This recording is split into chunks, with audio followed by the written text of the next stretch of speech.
هذه هي التحلية اللي لازم كل رمضان نديرها ونعاودها وما يشبعوش منها، ودايما يقولوا لي عاوديها لنا. ديروا حفظ للفيديو ونروحوا نبداو نخدموها مع بعض.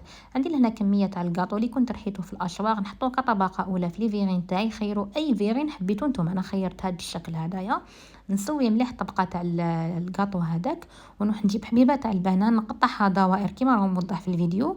ومن بعد نروح نحط الدوائر تاع البنان في لي فيغين بالشكل هذا، نحط رونديله الاولى في الوسط ورونديلات الاخرين نحطهم على لي كوتي هكا باش نعطي الشكل الشباب لي فيغين ديالي. بعد ما نكمل نستف كامل القطع تاع البنان هذوك، راح جبت الكراميل هذه اللي كنت جبتها من عند لويزا باستري. شوفوا القوام تاعها شحال هايل، والبنه تاعها ما عندي ما نهضر، لازم تجربوها باش تعرفوا واش راني نهضر.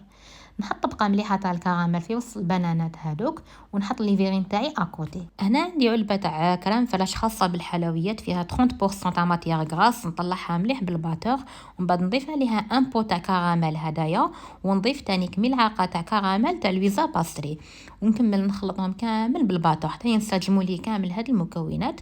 نحطهم في لابوشادوي ونروح نبوشيهم فوق الكراميل والبنان هذاك اللي حطيتهم في لي فيغين.